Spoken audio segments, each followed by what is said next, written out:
Guys, welcome to our channel Helas Tarot. तो आज हम बात करने वाले हैं सभी जल तत्व प्रधान राशियों के बारे में, जिनमें हम जानेंगे कैंसर, स्कॉर्पियो, पाइसिस, कर्क, वृश्चिक और मीन राशि के बारे में, और जानेंगे कैसा होगा इनका जून 2020 का महीना। तो चलिए शुरू करते हैं।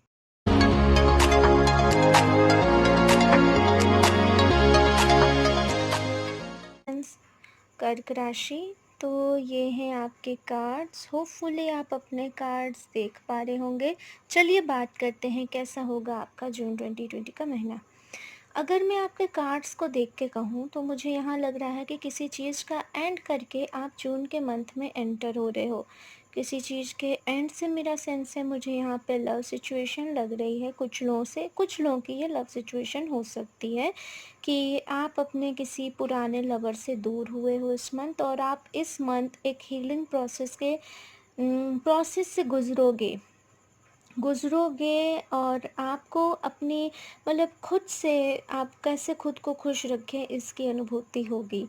मुझे यहाँ आपके कार्ड्स देख के लग रहा है कि आपका जो ये लव कनेक्शन टूटा है, ये लव कनेक्शन बहुत डीप था। आप दोनों ही एक दूसरे से प्यार करते थे। मुझे ऐसा नहीं लग रहा कि किसी एक ने किसी एक को धोखा दिया या छोड़ा या चीट किया, क्योंकि ऐसी कोई एनर्जी मुझे यहाँ नहीं दिखाई दी।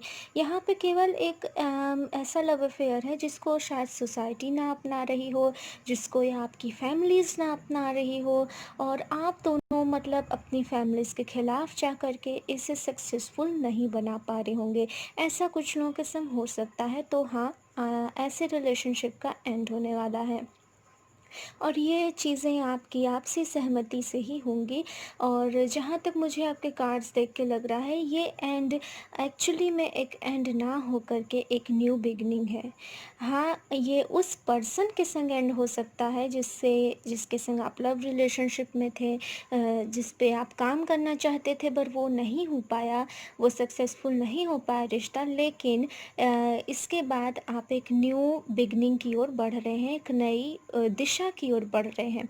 और इस मंथ जो लोग जॉब के लिए या फाइनेंसेस के लिए पूछ रहे हैं, तो उनके लिए मैं कहना चाहूँगी आर्थिक स्थिति से ये मंथ अच्छा रहने वाला है। आपको न्यू अपॉर्चुनिटीज़ मिलने वाली हैं। और कुछ लोग अगर हाल ही में कोई एग्ज़ामिनेशन या ऐसा कुछ दिए रहे होंगे, तो उनके भी अच्छे रिज़ल्ट्स आ सकते हैं, या आपको अच्छे रिज़ल्ट्स ऑलरेडी मिल चुके होंगे। अगर हम बात करें आपके स्पिरिट मैसेज की, तो यहाँ क्या कहते हैं? अगर मैं स्पिरिट्स की बात करूँ तो वो यहाँ आपको बताना चाहते हैं कि you need to balance yourself. आपको खुद को बैलेंस करना होगा। जो सच्चाई है आपको उसे एक्सेप्ट करना होगा। अगर किसी चीज़ का अंत होता है तो ज़रूरी नहीं कि वो अंत किसी बुरे के लिए ही हो। वो अंत कभी कभी किसी पॉजिटिव रिज़ल्ट के लिए भी हो सकता है, क्योंकि अगर हम कुछ छोड़ेंगे तभी हम उससे बड़े की उम्मीद करते हैं। तो आपके संग भी ऐसा ही हो रहा है। It's your fate. तो आपको उदास नहीं होना है, आपको सेल्फ बैलेंस रखना है। सेल्फ बैलेंस का मतलब खुद को भावनाओं में बहुत ज़्यादा आप दुखी हैं तो एकदम दुख में ही नहीं रहना है। आपको सेल्फ हीलिंग करनी, आपको एक्सेप्ट करना होगा सच्चाई को, तभी आप आगे बढ़ पाएंगे। होपफुली कैंसर, आपको आपकी रीडिंग पसंद आई होगी। अगर आप नए हैं तो चैनल को ज़रूर सब्सक्राइब करें, कमेंट सेक्शन में हमें बताएं, और वीडियो को लाइक करना ना भूलें। सी यू लेटर। वृश्चिक राशि, होपफुली आप अपने कार्ड्स देख पा रहे होंगे। तो चलिए शुरू करते हैं आपकी रीडिंग और जानते हैं कैसा होगा आपका जून का मंथ। अगर मैं आपके कार्ड्स की बात करूं तो मुझे यहाँ देख के लग रहा है कि आप इस मंथ थोड़े केयर फ्री होने वाले हो, थोड़े गैर जिम्मेदार आप होगे। मंथ की शुरुआत अगर हम बात करें तो मंथ की शुरुआत एक कुछ लोगों के लिए नॉर्मल हो सकती है और कुछ लोगों के लिए थोड़ी डिप्रेसिव भी हो सकती है। डिप्रेसिव इन द सेंस, आप बहुत ज़्यादा किसी चीज़ को बिल्कुल एकदम उस पर घुस के सोच रहे हो, बहुत ज़्यादा सोच रहे हो, जितना नहीं सोचना चाहिए उससे कहीं ज़्यादा सोच रहे हो। इस मंथ आप थोड़ा सोशल से हट रहे हो, लेकिन साथ ही साथ इस मंथ मुझे आपका दोहरा स्वरूप देखने को मिल रहा है। एक तरफ तो आप हल्का सा डिप्रेस्ड भी हो, दूसरी तरफ आप ऑन द मोमेंट इंजॉय भी कर रहे हो। आप ऑन द मोमेंट इंजॉय का यहाँ पे मतलब है कि आप बिना चिंता किए, बिना फ्यूचर की चिंता किए या कि इस काम का क्या रिजल्ट होगा, आप बस अपना वर्क किए जा रहे हो। या आप अगर मान लो कभी आपको कोई काम करना है या कंप्लीट करना है, तो आप उस कंप्लीशन को छोड़ के आप गेम खेलने लगोगे या ऐसा काम करने लगोगे जो आपको आपके वर्क से थोड़ा डिस्ट्रैक्ट करेगा। और यही यहाँ पे केयर फ्री का मतलब है, मतलब बिल्कुल भी चिंता ना करना, गैर ज़िम्मेदार टाइप्स। आप इस तरह के जून के मंथ में बिहेव करने वाले हो, तो इसके लिए आपको थोड़ा ध्यान देना पड़ेगा। अगर हम बात करें बाकी की, तो हो सकता हो इस मंथ आपका, हालांकि मैं नंबर्स बताती नहीं हूँ, लेकिन अगर आप जानना चाहते हैं तो आप मुझे कह सकते हैं, मैं नंबर बताऊँगी आगे की रीडिंग में। पर मुझे लगा कि स्कॉर्पियो में बताना चाहिए, तो आप 2 नंबर अपने मंथ का नंबर समझ सकते हैं। 222 आप अपने मंथ का नंबर समझ सकते हैं। ये किसी भी तरह से आपसे जुड़ सकता है नंबर, ये आपको ये बार बार दिखाई देगा इस मंथ। अगर हम बात करें तो कुछ लोगों का कम्युनिकेशन ब्रेक भी हुआ होगा, जिस वजह से वो स्ट्रेस्ड हैं। हो सकता है आपके किसी लव्ड वंस से कम्युनिकेशन ब्रेक हुआ हो। लेकिन साथ ही साथ इस मंथ आपको कोई new love, new project, new opportunity भी मिलने वाली है। ज़रूरी नहीं हर चीज़ ख़राब हो। इस मंथ आपको कोई न्यू जॉब ऑफ़र भी आ सकता है, या आप किसी के संग टीम वर्क में नया काम भी स्टार्ट कर सकते हैं इस मंथ। बहुत से लोगों के लिए होगा भी। इस मंथ अगर मैं बात करूँ तो आपको ओवरऑल रिसोर्सेज की जगलिंग पे ध्यान देना है। आपको ध्यान देना है कि कैसे आप घर में भी प्रेजेंट रहो, कैसे आप इंजॉय भी करो, कैसे आप वर्क भी करो, कैसे आप अलग अलग जगह अपना रोल निभाओ। तो ओवरऑल आपके इस मंथ के लिए आपका मैसेज यही है कि आप खुद को जगल करना सीखिए, अपने टाइम को बांटना सीखिए, क्योंकि आप केयर फ्री हो गए हैं।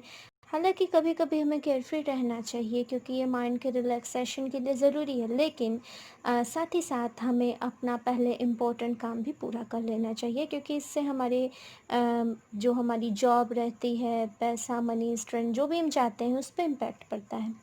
तो होपफुली स्कॉर्पियो आपको आपकी रीडिंग पसंद आई होगी। अगर आप नए हैं तो चैनल को सब्सक्राइब करें, कमेंट सेक्शन में बताएं और वीडियो को लाइक करना ना भूलें। सी यू लेटर। मीन राशि, होपफुली आप अपने कार्ड्स देख पा रहे होंगे। तो चलिए शुरू करते हैं आपकी रीडिंग। अगर मैं आपके कार्ड्स की बात करूँ तो मंथ के स्टार्ट में जैसे आपको फील हो रहा था कि आपको बहुत सारे लोग इग्नोर कर रहे हैं, या आपको किसी की इग्नोरेंस झेलनी पड़ी होगी मंथ के स्टार्ट में। बट जैसे जैसे मंथ आगे बढ़ा, मैं कहती हूँ कि आपका ये मंथ, यकीन मानिए, अच्छा जाने वाला है। और ये सब आपके थॉट्स पे निर्भर करता है, क्योंकि हम जो सोचते हैं हम उसी को मैनिफेस्ट करते हैं। तो अगर आप भी चाहते हैं आपके संग अच्छा हो, आपका ये महीना खुशनुमा गुजरे, तो बस आपको इतना करना है कि आपको खुशी के पलों के बारे में सोचना होगा, पॉजिटिव थिंक रखनी होगी अपने लिए। अगर हम इस महीने की बात करें तो इस मंथ आपको टेंशन फ्री रहना है। आपके लिए गुड अपॉर्चुनिटीज़, कुछ लोगों के लिए तो यकीन मानिए मुझे यहाँ बहुत स्ट्रॉन्ग एनर्जी आ रही है कि आप new job, new something new, new responsibility आपको मिल सकती है। कुछ लोगों के लिए हो सकता है उनको लेगेसी गिफ्ट भी मिले, यानी कि पारिवारिक संपत्ति या कुछ ऐसा भी मिल सकता है इस मंथ। अगर हम आगे की बात करें तो कुछ लोगों के new love relations, new love affair भी स्टार्ट हो सकते हैं, या आपके अपने पुराने लवर के ही साथ आप रोमांटिक टाइम स्पेंड कर पाएंगे। अगर हम बात करें और कार्ड्स की, तो कॉन्फ्लिक्ट का एंड होगा और एक नई पॉजिटिविटी, एक नई ऊर्जा आपके अंदर आएगी इस मंथ। तो ओवरऑल इस मंथ आपके फाइनेंसेस, आर्थिक स्थिति अच्छी रहेगी, आपकी इमोशनल लाइफ अच्छी रहेगी, आप बैलेंस्ड रहेंगे, आपकी हेल्थ भी अच्छी रहेगी। और बस आपको करना ये है कि थिंक पॉजिटिव। और अगर हम बात करें आपकी थोड़ी, तो हाँ, हो सकता है कुछ लोगों का स्टार्टिंग में लो लेवल का डिप्रेशन रहे, लेकिन वो बहुत लंबे समय तक नहीं रहेगा। और मंथ के एंड में डेफिनेटली पाइसेस, मीन राशि, आपको कोई ना कोई गुड न्यूज़ ज़रूर मिलने वाली है, या बात आप लिख के ले लीजिए मुझसे। अब वो गुड न्यूज़ किस तरह की होगी, लव लाइफ के बारे में भी हो सकती है, करियर के भी बारे में हो सकती है, या अदर किसी चीज़ के बारे में भी हो सकती है, जिसके बाद बस ऐसी न्यूज़ होगी जिससे आपको खुशी मिलेगी, जो आपके लिए बेनिफिशियल होगी। ऐसी न्यूज़ आपको मंथ के एंड में मिलेगी। होपफुली पाइसेस आपको आपकी रीडिंग पसंद आई होगी। अगर आप नए हैं तो चैनल को सब्सक्राइब करें, वीडियो को लाइक करें और कमेंट सेक्शन में ज़रूर बताएं। सी यू लेटर।